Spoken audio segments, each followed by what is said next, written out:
রেখেছি, একটা আমার গোপালের রেখেছি। গোপালের জন্য ক্রিম বিস্কিটটা রেখেছি, জিরাটা আমি খেয়েছি। হ্যাঁ মামুনি ওটা ভালো লেগেছে বলে আবার বড়টা আনিয়ে 30 টাকা দাম। ফেরার সময় বাসে বসে বসে খেয়েছি।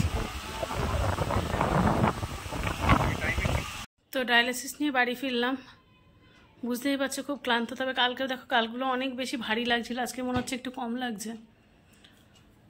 তো যেটা তোমরা তো দেখলে বড় মামা নিয়ে এসেছে। ব্যাপারটা হলো কদিন ধরে শরীরটা খারাপ লাগছে, আর ওর বাবা আজকে আবার অফিসের কাজে বেরিয়েছে দূরে। তো যেহেতু অনেক দূরে গেছে, সে গেছে অনেক সকালে, আমি দেখছি অনেক কিছু রান্না করে রেখে গেছে। 3টে জিনিস তো দেখতে, একটা তো দেখলাম মাছ, একটা আলু পটলের তরকারি, আর একটা মনে হচ্ছে ডাল বা কিছু, জানি না, মানে নিচেরটা কি আছে ওটা জানি না। তবে ওইটা আলু পটল আর মাছের ঝোল করে গেছে, সেটা আমি দেখে নিয়েছি। ভাতও করে গেছে, তা বেরিয়েছে বাড়ি থেকে 8:30টায়, তার মধ্যে সব রান্না করে রেখে গেছে। তো বড় মামাকে নিয়ে এসেছে বড় মামা, কারণ ওই কদিন ধরে শরীরটা খারাপ লাগছিল। আর তার মধ্যে আজকে ওই হসপিটালের পাশে একটা জায়গায় বড় মামার নিমন্ত্রণ ছিল, সেখানে গেছিলো, সেখানে যাবে আর কি, যায়নি এখনও। ওই বললো যে ঠিক আছে আমি ওখানে পরে যাচ্ছি, আগে তোকে একটু বাড়ি দিয়ে আসি, তাই সে দিতে এসেছিল। দিয়ে বড় মামা বসেনি, অল্প একটু সময় বসেছে, 4-5 মিনিট বসে বড় মামা চলে গেছে। আর মিঠি মানে সব কথাও উল্টোপাল্টা বলছি। মিঠিকে নিয়ে মাম গেছে ওর সেই আঁকার স্কুলে, ওই আঁকার স্কুলে না, আর একটা যেখানে সিট পড়েছে আর কি, আঁকার পরীক্ষার সিট যেখানে পড়েছে সেইখানে। তো আজকেও জানো তো বড্ড শরীরটা খারাপ হয়েছিল, আমি তোমাদের বলছি পরে। হ্যাঁ এখন তো খুব কষ্ট হচ্ছে, তাও মানে ঠিক আছে, খুব মাথা ব্যথা করছে। একটু চা করব, চা খাবো। তোমাদের দাদা যখন আনতে যায় তখন ও আগে আমাকে নিচে বসে একটু চা বা কফি কিছু একটা খাওয়ায় গরম, তারপরে আমি আসি। খুব মাথা ব্যথা করছে খুব। আর আজকে আমি ভারী খাবার নিয়ে গেছিলাম যাতে সুগার প্রেশার ফল না করে। সুগার ফল করেনি, কিন্তু প্রেশার তবুও ফল করেছিল। এছাড়াও আরও একটা নতুন সমস্যা শুরু হয়েছে, সেটা আমি তোমাদের পরে বলছি।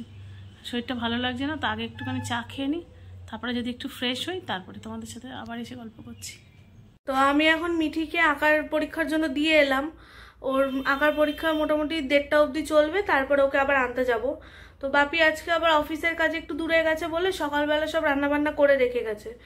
আর মা একটু আগে বাড়ি এসেছে, মিঠিকে যখন দিতে যাচ্ছি সেই সময় বাড়ি এলো, এসে শুয়ে পড়েছে। শরীরটা খারাপ লাগছে, স্নান টান করে শুয়ে পড়েছে। এখন রেস্ট নিক একটু, আর তোমাদেরকে দেখাই যে বাপি কি রান্না করে গেছে। এই যে ভাত, ডাল, পাঁপড় ভাজা করে রেখে গেছে, করে আবার প্লাস্টিকেই ঢুকিয়ে দিয়ে গেছে। আর এই যে মায়ের জন্য এটা বানিয়েছে আলু পটলের তরকারি, একদম তেল কম দিয়ে, মা যেহেতু খাবে। আর এই যে মাছ। বাপি সকাল সকাল উঠে সব করে রেখে তাই বেরিয়েছে। মিঠি এবার ফিরে এলে তারপর আমরা 3জন বসে খাবো। আর মা তো বাড়ি এসে চা করে, তাই চা খেয়ে তাই শুয়েছে একবারে, কারণ এসে একেবারে কিছু না খেয়ে শুক সেটাও ঠিক না। তো একটু চা বিস্কিট খেয়ে তাই গিয়ে শুয়ে পড়েছে। আর তারপরে আমি মিঠিকে দিতে চলে গেছিলাম আঁকার ক্লাসে। ও এলে তারপরে আবার 3জনে বলে বসে খেয়ে নেবো। দুপুরে সেই শুতে চলে গেছি, তারপর থেকে তো আর উঠিনি, উঠে বসতেও ইচ্ছা করছিল না, ভালোও লাগছিল না। এখন সন্ধ্যাবেলা ভাবলাম একটু বাইরে না বেরোলে এবার শরীরটা আরও বেশি খারাপ করবে, তাই চলে এলাম বসার ঘরে। এসে একটু টিভি দেখছি, আর সঙ্গে তোমাদের কমেন্টসগুলো পড়ছিলাম। আসলে কি বলো তো, দিনের এই একটা টাইম আমার মানে বলতে পারো আমায় অক্সিজেন দেয়। তোমাদের এই কমেন্টসগুলো আমার ভীষণ ভালো লাগে। তার মধ্যে আমার নতুন নতুন কিছু বন্ধু এসেছে যারা আমাকে এত ভালোবাসা দিচ্ছে। পুরনো যারা আছে তারা তো সত্যিই আমাকে খুব ভালোবাসো, তারা আমার কোনো ব্লগ মিস করো না, সব সময় কমেন্টস করো, সব সময় আমার পাশে আছো। ঠিক তেমনই আরও কিছু নতুন বন্ধু এসেছে যারা সব সময় আমাকে মানে ভালোবাসছে, আমার জন্য প্রে করে যাচ্ছে, আমার পাশে আছে। তেমনই একজন কুমকুম কাকিমা, যিনি প্রতিদিনই বলছেন আমার জন্য আলাদা করে প্রে করছেন, আমার ভীষণ ভালো লাগছে। এইভাবেই আমায় ভালোবাসবেন। উনি আমাকে মেয়ের চোখে দেখেছেন, এটা আমার কাছে অনেক বড় প্রাপ্য। আর অনেক বন্ধুরা আমাকে বলেছ, অনেকেই, যে তুমি এইভাবে থেকো না, শরীর খারাপ তো আছেই, একটু সুন্দর করে সেজে গুজে থাকো। চেষ্টা করব, সত্যি চেষ্টা করব। আমি জানি শরীরটা খারাপ থাকলে সাজতে ইচ্ছা করে না, ঠিক কথা, তেমনি আবার একটু ঠিকঠাক করে সেজে গুজে থাকলে আবার মনটাও ভালো থাকে। তো একটু ঠিকঠাক হয়নি, আমি অবশ্যই মানে নিজের গ্রুমিংটা করব। এবং সেটা খুব তাড়াতাড়ি। তোমরা বলেছো অথচ আমি সে কথা রাখিনি, এটা কোনোদিনই হয় না। তো সেই জন্যই দেখো আমার কিন্তু আজকে শরীরটা বেশ খারাপ, প্রচণ্ড মাথার যন্ত্রণা করছে, প্রচণ্ড, মানে আমি সহ্য করতে পারছি না, আমার এতটা মাথা ব্যথা করছে। সেই সকালবেলা থেকে শুরু হয়েছে মাথা ব্যথা, তারপরে সেখান থেকে আমার এই পর্যন্ত হচ্ছে মানে মাথা চিবিয়ে, মানে একদম আমি বোঝাতে পারবো না আমার কতটা যন্ত্রণা হচ্ছে। মাম বলছিল হয়তো মাইগ্রেনের যন্ত্রণা। আসলে ডায়ালিসিস রুমে না মাথার উপরে বড় বড় আলো জ্বলে, খুব বড় বড় আলো। যেহেতু ওই মেশিনটা থাকে, কোনো সুবিধা অসুবিধা হচ্ছে কিনা ওরা বড় বড় আলো জ্বালিয়ে রাখে।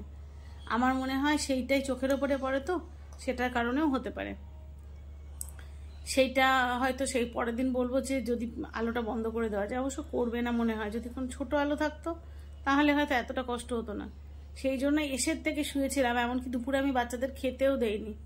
মাম খেতে দিয়েছে, ওরা নিজেরা খেয়েছে, আমি তাকিয়েও দেখিনি। সেইগুলো ক্লিন করা, সেই জায়গাটা পরিষ্কার করা সব মাম করেছে, এতটা কষ্ট হচ্ছিল। তো এই এখন বসে বসে কমেন্টসে, আর তোমাদের যেটা বলবো বলে তখন বলা হলো না। আজকে ডায়ালিসিস নিতে গিয়ে যেটা হয়েছে সেটা হলো সুগার প্রেশার যেমন তো ফল করে, সুগার না, আজকে শুধু প্রেশার ফল করেছে। আজকে 60/80, হ্যাঁ মানে নিচেরটা 60 আর ওপরেরটা 80 হয়েছিল। তো তবুও সেটা ঠিক আছে, কিন্তু আজকে একটা নতুন দেখা দিয়েছে সিমটম, সেটা হচ্ছে সারা মানে হাঁটুর তলা থেকে মানে নিচের পায়ের নিচের অংশটা আর কনুয়ের থেকে হাতের এই অংশটা ঝিনঝিন করছিল। সেই যদি কখনো ওই যে একভাবে বসে থাকলে যেমন ঝিঝি লেগে যায় বলে না, সেরকম করছিল। আর মনে হচ্ছিল, তারপর আস্তে আস্তে সেটা আমি প্রথম ঠিক আছে চলো, মনে হচ্ছে আমার এমনি কোনো অসুবিধা হচ্ছে, বুঝে উঠতে পারিনি। তারপরে দেখলাম সারা গায়ে যেন হাজার সূঁচ ফুটছে এরকম, এটা কোনোদিন হয়নি, আজকে প্রথম হলো। তারপরে ওদেরকে সাথে সাথে বললাম, তারপরে একটা নার্স এসে, মেল নার্স এসে, ওকে আমি বললাম যে ভাই আমার না এরকম হচ্ছে। তখন ও এসে ওই একটা ফ্লো থাকে, তো মানে ব্লাডটা বেরোনোর একটা নির্দিষ্ট ফ্লো থাকে, তো সেইটাও কমিয়ে দিল। দেওয়ার পরে দেখলাম কিছুটা কমলো, কিন্তু পুরো সারলো না।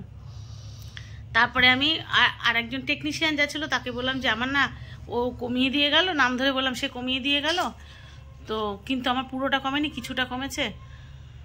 তখন ও আবার এসে ও বললো কি যে দিদি বেশি কমিও না, তাহলে ওই ফ্লোটা যদি বেশি কমানো যায় তাহলে ক্লিয়ারেন্সটা কম থাকে, মানে ব্লাডটা তো ক্লিন করে, ওই ফ্লোটা যত বেশি থাকবে ব্লাডটা তত বেশি ক্লিয়ার হয়। তো ফলে একটু তো কষ্ট হয়েছে, বুঝতে পারছো। এটা আমার আগে কখনো ছিল না, এটা আজকে দেখলাম নতুন হয়েছে। আর যেটা মানে সব কিছু খারাপের পরেও ভালো একটা তো কিছু থাকে। তো আমার এই কষ্টটা কেন হচ্ছে, আজকে টেকনিশিয়ান, নার্স, তারপরে এই পরপর কদিন তো চলছে, তারপরে কি বলে নিউট্রিশনিস্ট সব এসেছিল। তখন এসে বলছে যে BCM বলে একটা টেস্ট হয়, যে টেস্টটাতে শরীরে কতটা জল আছে আর কতটা ড্রাই ওয়েট সেটা মেজারমেন্ট হয়। তো সেটা বেশ অনেক দিন হয়ে গেছে, করা হয় না, কারণ BCM সবসময় দরকার হয় না। তো ডক্টর যখন বলেন তখন করি, না হলে মানে করা হয় না। তো সেই BCMটা টেস্ট করাতে বললো, কারণ ওরা বলছে যে দিদি, আমি বলছি আমি তো জল কম খাচ্ছি, তারপরেও এতটা করে আমার ইয়ে হচ্ছে কি করে, মানে ওজনটা বাড়ছে কি করে। ওরা কি করে, ধরো আজকে মানে একটা ওজন হলো, আজকে একটা ওজন হলো ডায়ালিসিসের শেষে, পরের দিন ডায়ালিসিসের শুরুতে ওজন হবে। তো যেটা গেইন হবে, মানে যে ওয়েটটা গেইন হবে, 1 কেজি 1.5 কেজি যেটা গেইন হবে, সেইটাকে ওরা মানে জলে মানে কনভার্ট করে, যে ওই 1 লিটার কি 1.5 লিটার ওটা জল বের করবে, সেই মেজারমেন্টে জল দেয়, মানে জলটা বের করার ওই মেশিনে আর কি ইয়ে দেয়, কোয়ান্টিটিটা দেয়, যে ওই পরিমাণ জল যাতে বেরোয়। তো সেটা আমার বেশি হয়ে যাচ্ছে। ওরা ভাবছে আমার মনে হয় ড্রাই ওয়েটটা বেড়েছে, শরীরে অতটা জল নেই, অথচ যেটা গেইন দেখাচ্ছে পুরো গেইনটা জল নয়। তাই আমি হচ্ছে সর্বনাশ, আমি তো মোটা হয়ে যাচ্ছি, তাহলে তো আরও ভয়, 1 কেজি মতো মানে গেইন বেশি দেখাচ্ছে। তখন বলছে না, যদি তোমার মানে ড্রাই ওয়েটটা বাড়ে সেটা তোমার জন্য ভালো, কারণ ডায়ালিসিস নিলে না যে শরীরটা তো একটা প্রচুর ধকল যায়, তো সেখানে ড্রাই ওয়েটটা বাড়া ভালো। তো এটা কিন্তু সমস্তটাই আমার কথার মানে আমার কি অসুবিধা হচ্ছে দেখে এইসব করে ওদের এটা আইডিয়া, কনফার্ম নয়। কনফার্মটা এবার যেহেতু ডায়ালিসিসটা তখন শেষের মুখে, তো আজকে আর BCM করা যায়নি, কারণ শেষে হয় না, ওটা ডায়ালিসিসের শুরুতে করতে হয়, যে কতটা ওয়েট গেইন আছে, কতটা তার মধ্যে জল আর কতটা ড্রাই ওয়েট। তো ওটা নেক্সট ডেতে করবো, ওটা হলে কি হয় আমি তোমাদের জানাবো। অনেক সময় কি হয় যে জলটা বেশি আর কি, ধরো 1 লিটার আমার 1 কেজি ওজন বেশি দেখাচ্ছে, কিন্তু 800 আমার জল রয়েছে আর 200 ড্রাই ওয়েট গেইন হয়েছে। কিন্তু ওরা 1 কেজি যদি বেশি হয়, ওরা 1 লিটার নয়, ওখানে যেহেতু ওই কিছুটা এনএস দেয় তাই ওটা 1 লিটার 300 দেবে। কিন্তু আমার শরীরে তো অতটা জল নেই, অথচ টেনে বের করছে জলটা, সেই জন্য ওই মানে সুগার প্রেশার ফল করে যায়। তো ওরা আইডিয়া করছে আমার হয়তো সেটাই হচ্ছে, সেই জন্য পরপর এই কদিন এরকম হচ্ছে। তো দেখা যাক সেটা আইডিয়া আর সত্যিটা কি সেটা পরের দিন টেস্টে বোঝা যাবে। তো রাত্রেবেলা তোমরা তো দেখেছোই, দুপুরে দাদা অনেক রান্না করে রেখে গেছে, রাত্রে কিচ্ছু রান্না করতে হবে না, এমনকি ভাতও করা আছে প্রচুর, শুধু গরম করতে হবে খাবার। আর মাম তো টিউশন থেকে এখন ফিরে এলো, ওর আজকে একটা মাত্র টিউশন ছিল, বিকালে গেছিলো।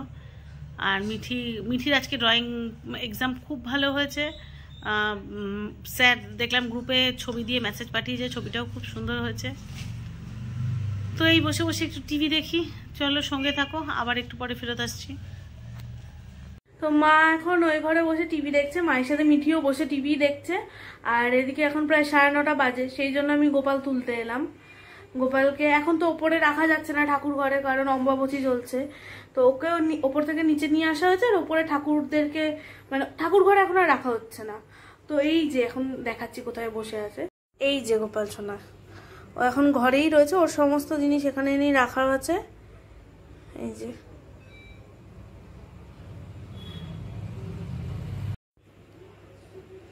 এই যে এখন গোপাল সোনার খাওয়া হয়ে গেলে ওকে শুয়ে দেওয়া হবে। এই যে এখানে এই ব্যবস্থাটা করা হয়েছে, এখানে ওর সমস্ত কিছু এনে রাখা হয়েছে, বাতাসা, তারপরে এর মধ্যে ওর সমস্ত জামা কাপড় গয়নাগাটি যা থাকে সেগুলো রয়েছে, তো টাওয়াল ওর, এই যে গোলাপ জল, অভরু, আর এই যে এখানে চন্দন পাউডারটা রাখা। আর এইখানে হচ্ছে ও যে এইটাতে বসে ও স্নান করে, এটা রাখা রয়েছে। আর এইটা রাখা রয়েছে যদি কোনো প্রয়োজন পড়ে সেই কারণে। আর এই যে বাকি সমস্ত জিনিস, আর এই যে পিছনে ওর বিছানাটা রাখা রয়েছে।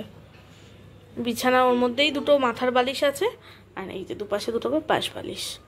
এখন এইখানে এইভাবে থাকবে কটা দিন, তারপরে উপরে ঠাকুর ঘরে সমস্ত কিছু পরিষ্কার করা হয়ে গেলে ঠাকুরদের স্নান টান করিয়ে ওর আসন পরিষ্কার করে তারপর উপরে ওকে নিয়ে যাওয়া হবে। এই যে গোপাল সোনার খাওয়া হয়ে গেছে, এখন এবার ওর এই যে বিছানাটা বের করা হবে।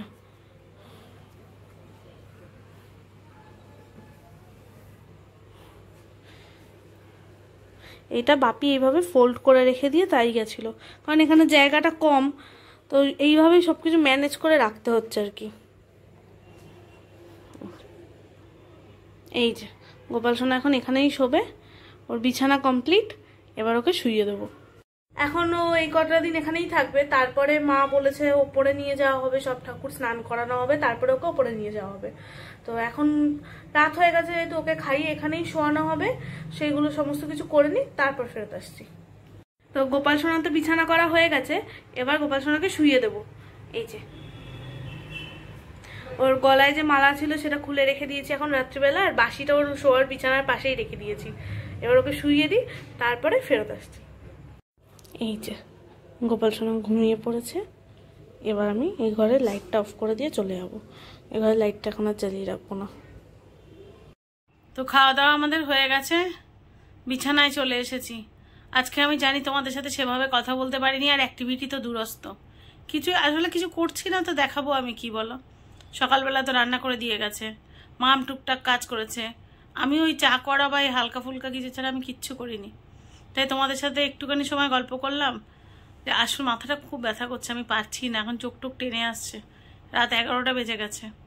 তা ভাবলাম ভিডিওটাতে এন্ড করা হয়নি, চলো এটা শেষ করে নিই। তো সবাই যে যেখানে আছো ভালো থেকো, সুস্থ থেকো। আর যদি নতুন কোনো বন্ধু আমার চ্যানেল ভিজিট করে থাকো, প্লিজ আমার চ্যানেলটা সাবস্ক্রাইব করে আমার পাশে থেকো। আর ভিডিওটা যদি ভালো লেগে থাকে লাইক কমেন্ট শেয়ার করে পাশে থেকো। দেখা হচ্ছে নতুন ভিডিও নিয়ে, ততক্ষণের জন্য সবাইকে শুভরাত্রি।